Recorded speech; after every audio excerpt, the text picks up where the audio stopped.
I was the most unlikely intern, but the millionaire CEO who never loved anyone fell for me.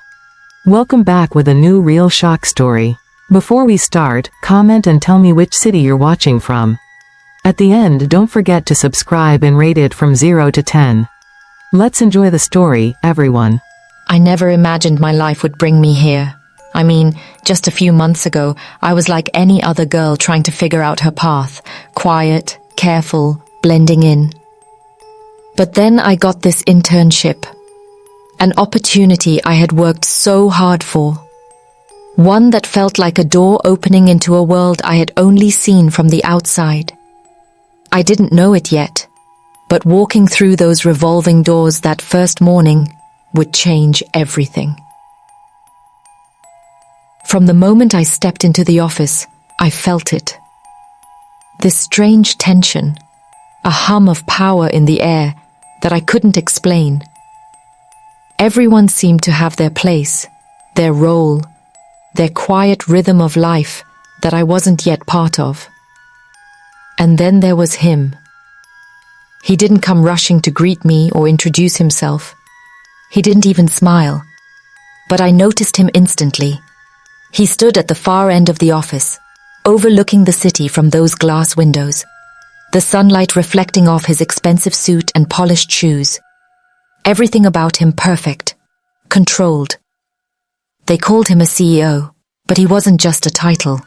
He was a force, a presence that made the room pause without a word. I tried to keep myself small, careful, but I couldn't ignore the pull I felt. It wasn't just curiosity. It was something more, something I didn't understand at first. Every day, I watched him move through the office like he owned not just the space, but the world. Yet, behind his calm eyes, I saw flashes of something else. Something lonely. Something he had built walls around so high, no one could ever get close. At first, I thought I was imagining it. After all, he barely noticed me. I would pass him in the hall, and he would nod politely, but nothing more. Yet sometimes, when our eyes met for a split second, I felt it. A recognition. Not of me, not really, but of something in himself he hadn't faced in years. The office wasn't easy. People whispered quietly, as if I didn't notice. "She's too young," they said. "She doesn't belong here." At first, I ignored it. I focused on the work, the endless stacks of documents, the meetings where I took notes and tried to be invisible. But the whispers didn't stop. And slowly, I began to feel the weight of it all. Every glance felt sharper, every word heavier. I had never realized how exhausting it could be just to exist in a place where people judged you before they even knew you. Then came the small moments, the little things that shouldn't have mattered, but did. One morning, I stayed late trying to finish a report. I didn't expect him to be there, but he was, standing by the window. He didn't say a word at first. He rarely did. But he watched me. I caught him staring, and for the first time, it felt like he really saw me. Not the intern everyone doubted, not the quiet girl trying to survive, but me. And it was terrifying, because suddenly, I wasn't invisible anymore. I tried to ignore it, tried to focus only on the work, but it wasn't that simple. Every day, something small would happen. A nod, a glance, a passing comment that hinted he was noticing more than I expected. And I began to notice him too. Not just the man in the suit, the CEO, the untouchable force, but the loneliness behind his eyes, the way he paused when no one else was watching, the faint hint of sadness in his smile. Then, the tension started to build. The office politics were nothing like I had imagined. Meetings became battlegrounds, and I realized quickly that being competent wasn't enough. People wanted to see me fail. One senior executive openly dismissed my suggestions, calling them naive in front of everyone. Another whispered rumors, trying to undermine me. I could feel the walls closing in, the injustice hitting harder than anything I had ever faced. I wanted to shout, to scream, to run, but I didn't. I kept going, kept showing up, kept fighting quietly because I couldn't let them win. Not now, not ever. And through it all, he was there. Not always speaking, not always intervening, but present. I could feel his eyes on me, and sometimes I thought he wanted to step in, to protect me. But there was something holding him back, a rule he lived by, a fear of exposing too much. And yet, I could feel it. The pull, the connection, something neither of us could deny, no matter how hard we tried. One day, it all came to a head. I had worked for hours on a project, a major presentation, and just as I was about to share it, one of the executives tried to take credit for my work. My heart raced, my stomach twisted, and I could see him watching from across the room. I froze. I wanted him to do something, to stop it, but I didn't know if he would. Then, unexpectedly, he stepped forward, subtly but firmly supporting me, letting the truth be known without creating a scene. And in that moment, I realized something incredible. He had noticed me, truly noticed me, in a way no one else had ever done before. I didn't understand it yet, but that day, everything changed. The whispers, the doubts, the office politics, they were still there, still dangerous. But I had survived them, and he had noticed. That realization hit me like a shockwave. My life, my world, the very way I saw myself, was about to be transformed in ways I couldn't even imagine. And I didn't know it yet, but this was only the beginning. The real challenges, the real emotions, the moments that would shake me to my core, were still waiting. The office, the people, and even him held secrets that would unravel in ways I wasn't prepared for. And as I left the office that night, exhausted but alive, I couldn't help thinking, how far would I have to go? How much could I endure? And most importantly, how would my heart survive the storm that was coming? The next morning, I woke up with a mix of excitement and dread. My mind replayed every moment from yesterday, the way he had subtly supported me, the way the executives had hesitated when the truth came out, and the strange, unfamiliar flutter in my chest whenever I thought about him. I couldn't ignore it, no matter how much I tried. Walking into the office, I felt the tension immediately. The air was different, heavier, like something unspoken was waiting to happen. People glanced at me, whispering, eyes darting like predators sizing up their prey, and I realized that surviving yesterday had put me on their radar. I was no longer invisible. Every mistake, every hesitation would be magnified. He was there, as always.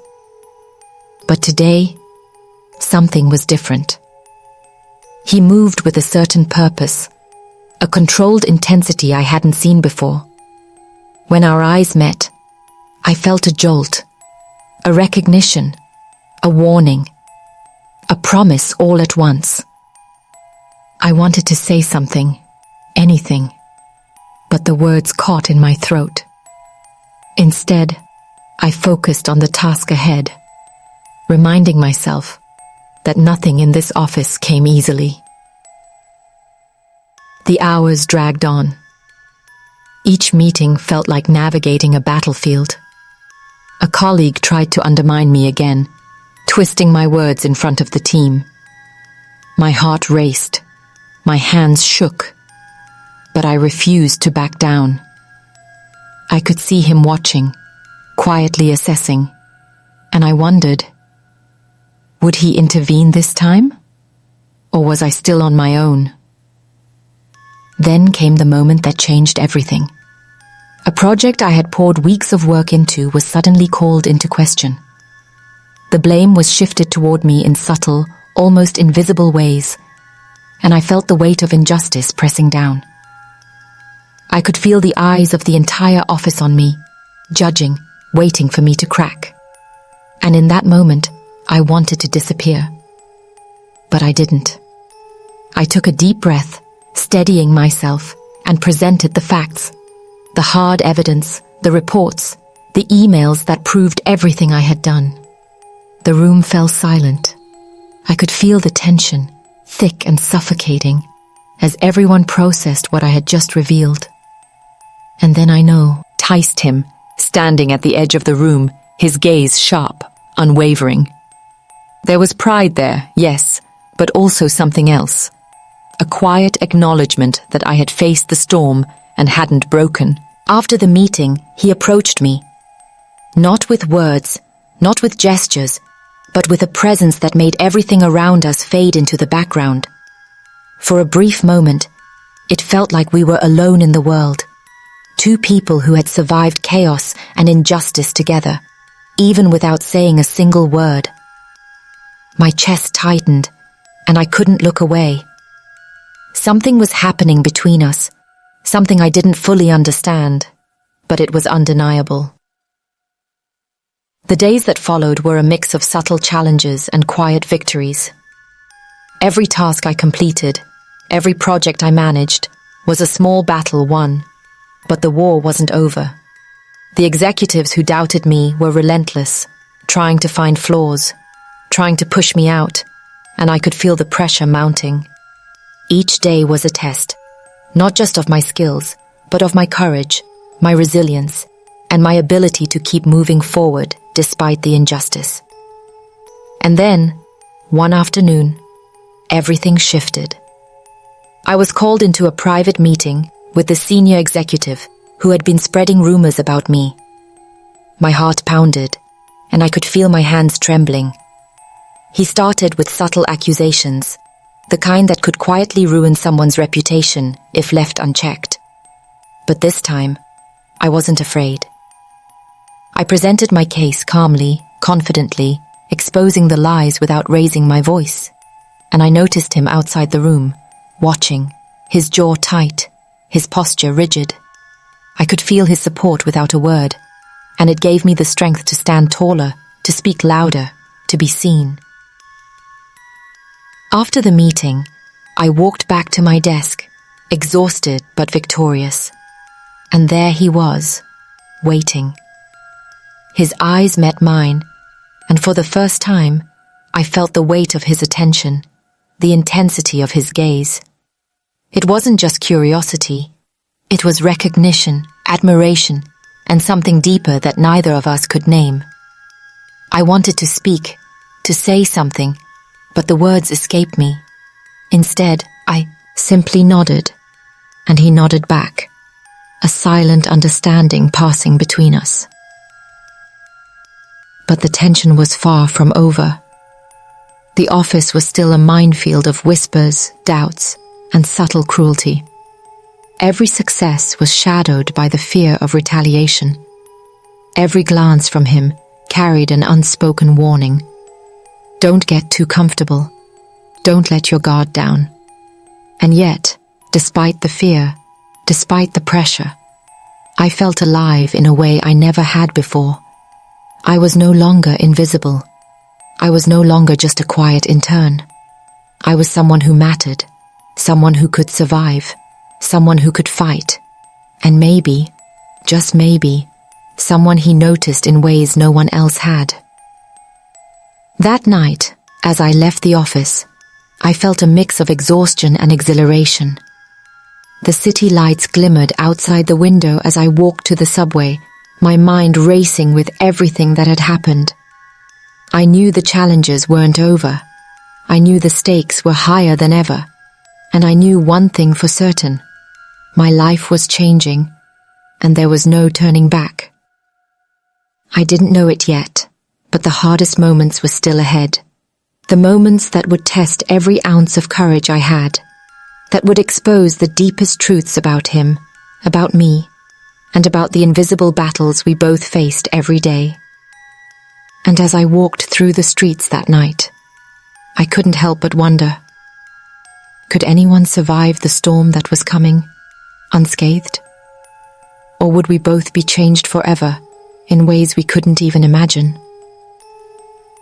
The next few weeks were a whirlwind I could never have prepared for.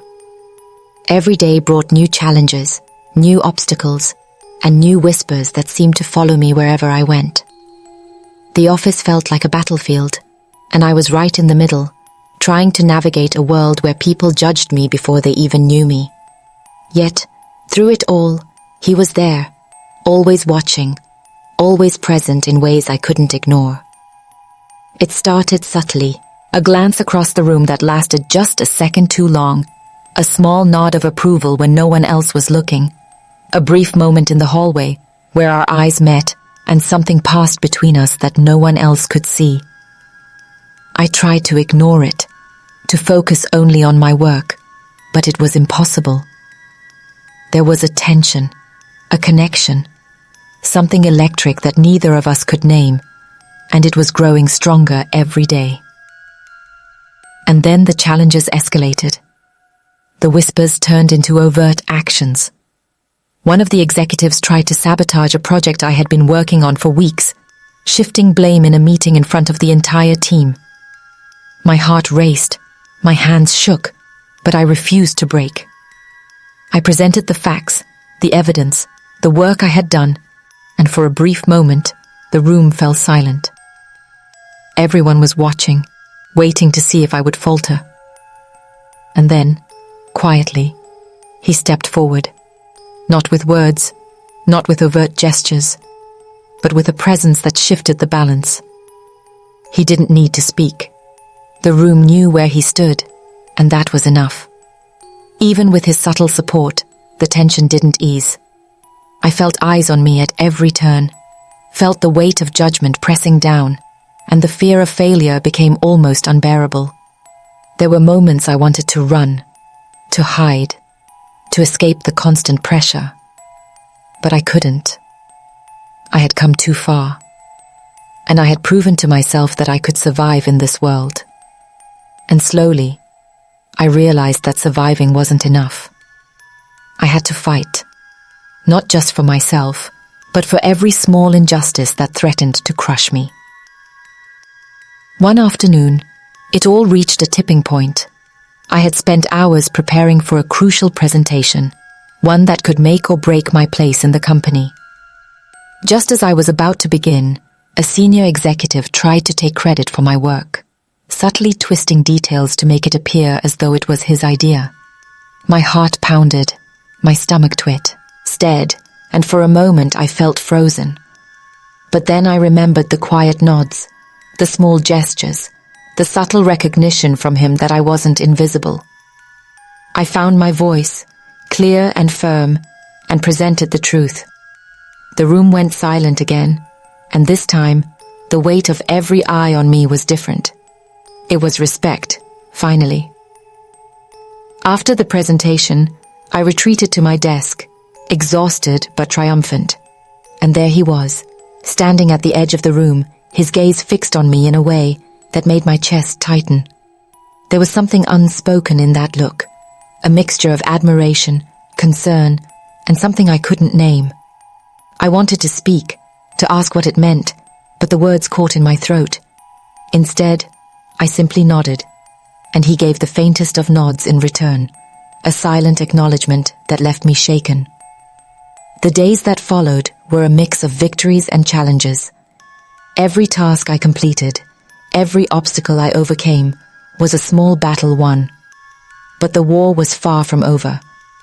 The executives who doubted me were relentless, trying to find flaws, trying to push me out, and I could feel the pressure mounting.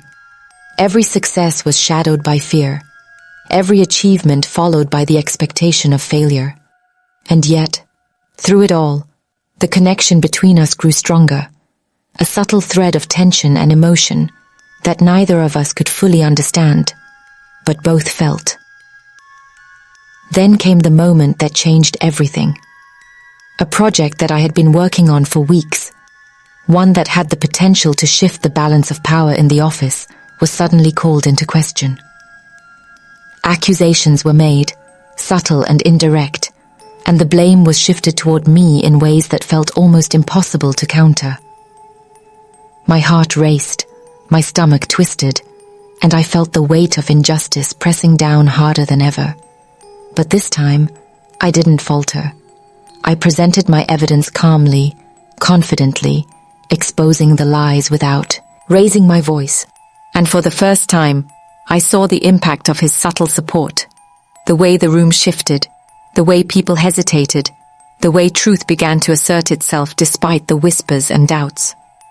Afterwards, I walked back to my desk, exhausted but victorious. He approached me then, quietly, with that same intensity that made my chest tighten.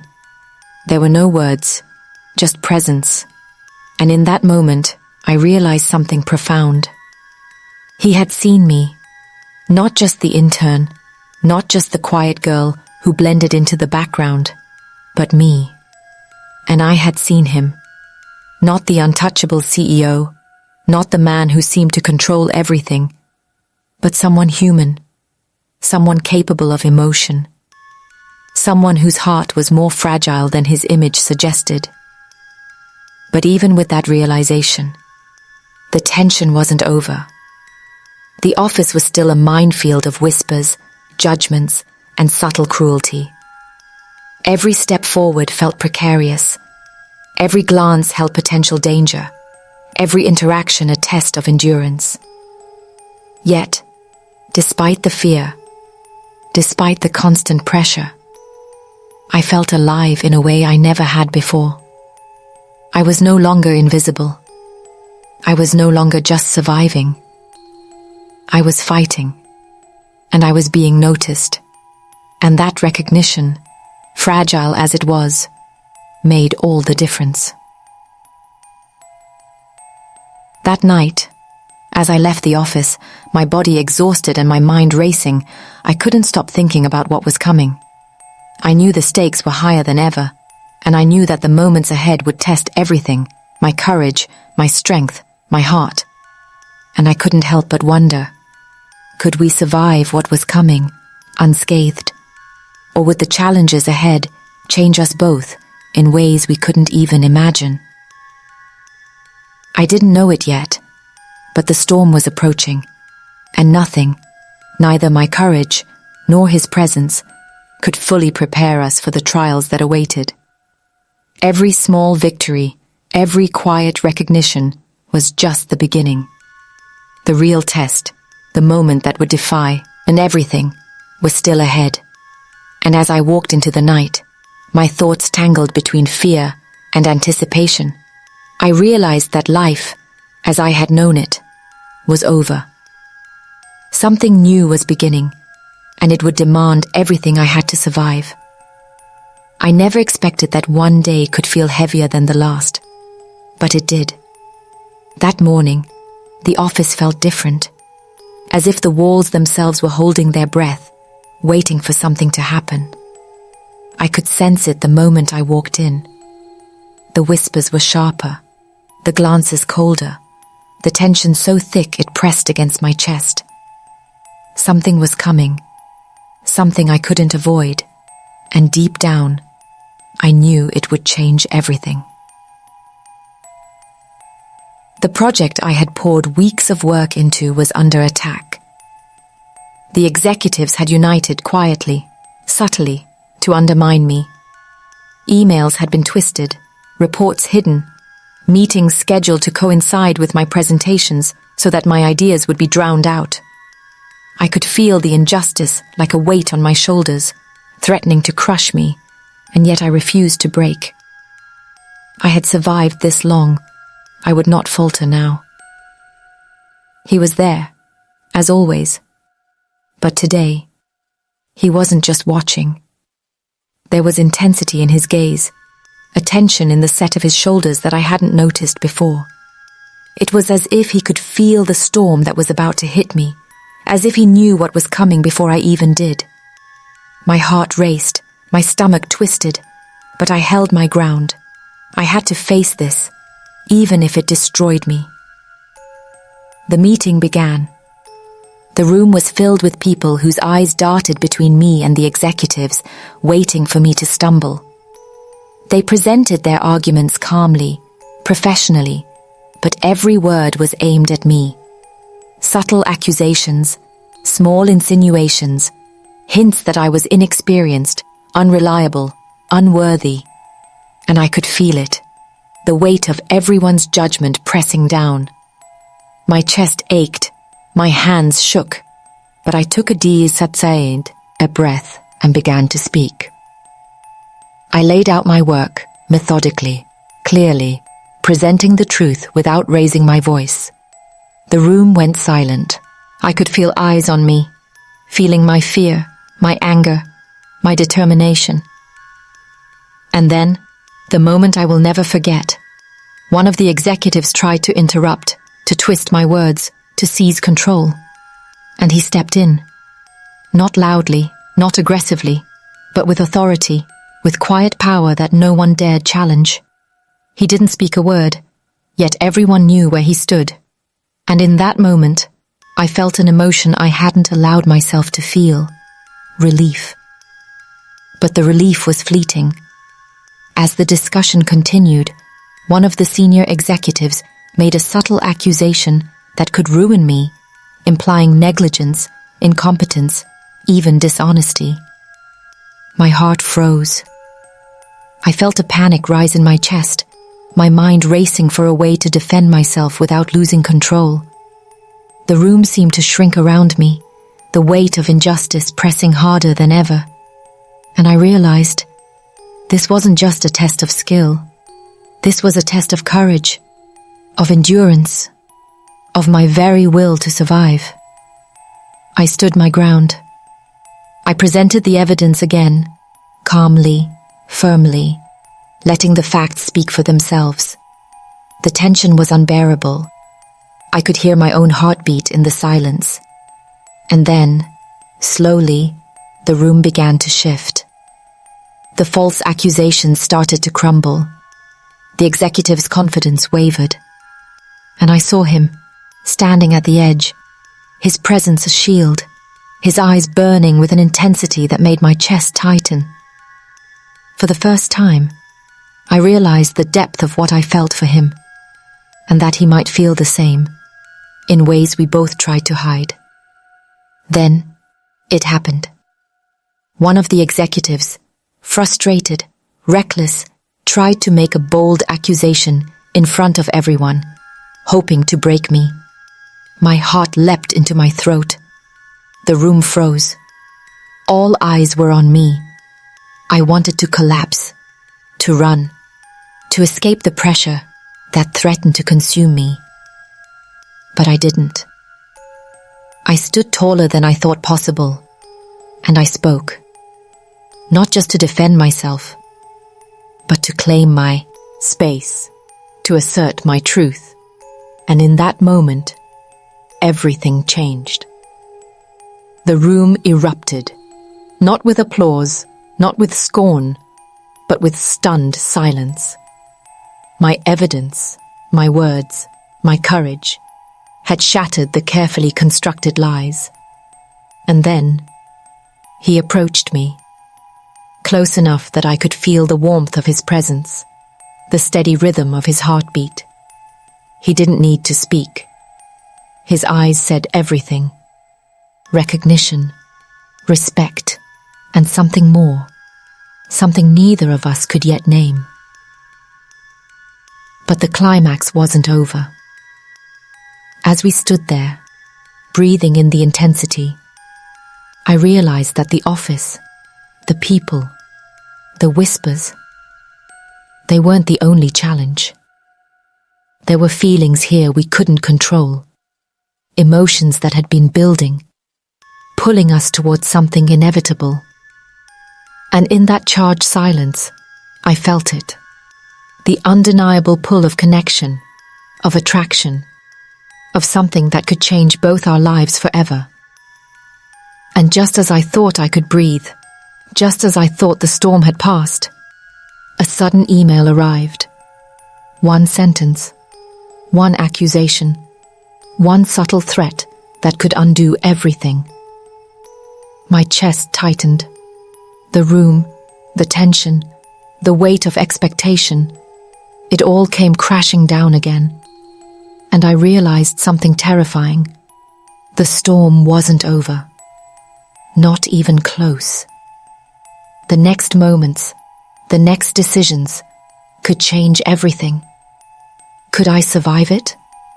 Could he?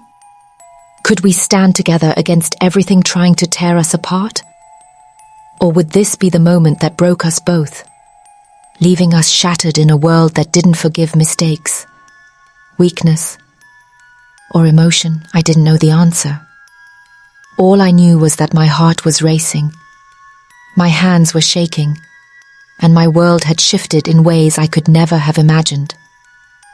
The calm I thought I had found was gone. Everything was about to change, and in that moment, I realized the truth. Life had a way of testing you in ways you never expect. And sometimes, Savita, Ving meant more than just facing the storm. It meant embracing it, even when it terrified you to your core. After that day, nothing was the same. I walked into the office and felt the weight of every glance, every whisper, every subtle judgment. But something inside me had shifted. I had survived the storm, faced the injustice, and found my voice when everything around me tried to silence me. And for the first time, I realized something else. Someone had seen me, truly seen me. Not just as an intern, not just as a girl trying to survive, but as a person, capable, resilient, and alive. He approached me quietly that morning, his presence steady, grounding, almost protective. I felt a strange mixture of fear and anticipation. What would happen now?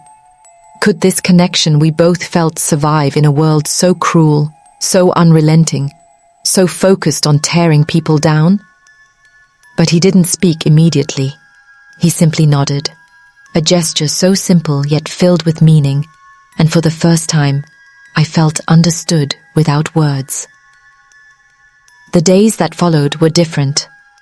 The office didn't magically become kind or fair, but I had changed. I walked taller, spoke clearer, and carried the quiet confidence of someone who had faced injustice and refused to be defeated. And he noticed. I could see it in the way he lingered near me in the hallway, the subtle way he ensured I had space to be heard in meetings, the small gestures that said, without words, that he was on my side. It wasn't love yet, not in the way the movies show it, but it was something real, something human, something that mattered more than I had expected. But the story wasn't just about us. Every injustice, every unfair glance, every subtle attempt to diminish someone's worth was a reminder of a world that often doesn't care who gets hurt. I realized that the battles we fight aren't just about ourselves. They're about everyone who doesn't have a voice, who can't stand up, who is silenced before anyone even listens. And I couldn't forget that. I wouldn't. The lessons of those the fear, the courage, the recognition of what true strength looks like, stayed with me. They shaped me, and I knew I had to use what I had learned to make a difference, however small, however quiet. And then, there was him. He had changed too, though in ways he wouldn't admit. I saw it in the way he moved through the office, less guarded, more present, more human. I saw it in the subtle gestures he made to protect others, not just me. And I understood something profound. Power and success mean nothing if you cannot recognize the humanity in others. That day, standing together in the middle of the office after the storm had passed, I realized that he had learned it too. It wasn't perfect. There were still whispers, still challenges, still moments where we felt the weight of the world pressing down. But we had survived, and surviving changed everything. It taught me that courage isn't loud, it's persistent. That justice isn't always immediate, it's gradual. that love isn't always obvious. It can grow quietly, in small moments of recognition, respect, and trust. I walked home that evening, exhausted but unbroken, and I couldn't help thinking about everything that had happened. The fear, the tension, the moments of despair, they were all part of the story. And yet, so were the victories, the recognition, the connection that had grown between us. It wasn't a fairy tale, not in the sense of perfection, but it was real. And sometimes, real is more powerful than perfect. As I looked up at the city lights, I realized that the lessons weren't just for me. They were for everyone who has faced judgment, injustice, or fear. They were for every voice silenced, every talent overlooked, every heart ignored. And I wondered, how many times do people go through storms without anyone noticing? How many battles are fought quietly, without recognition, without support? And what can we do to change that? I don't have all the answers, but I know this. Courage, honesty, and empathy matter. They change things, even if slowly. And sometimes, the most unexpected connections, the glances, the support, the small gestures, can make the difference between surviving and thriving. Looking back, I realized that my story, our story, isn't just about me or him. It's about every person who has faced the weight of doubt and injustice and chosen to stand tall anyway. It's about recognizing the humanity in each other, about fighting quietly, fiercely, and about never giving up, even when the world seems determined to break you. And as I close this chapter of my life, I leave you with this thought. In a world full of whispers, judgments, and hidden storms, will you be the voice that stands for truth? The hand that lifts someone who is falling? The heart that dares to see, really see, another human being? Because the storms will come. And when they do, will we rise? Or will we let fear win?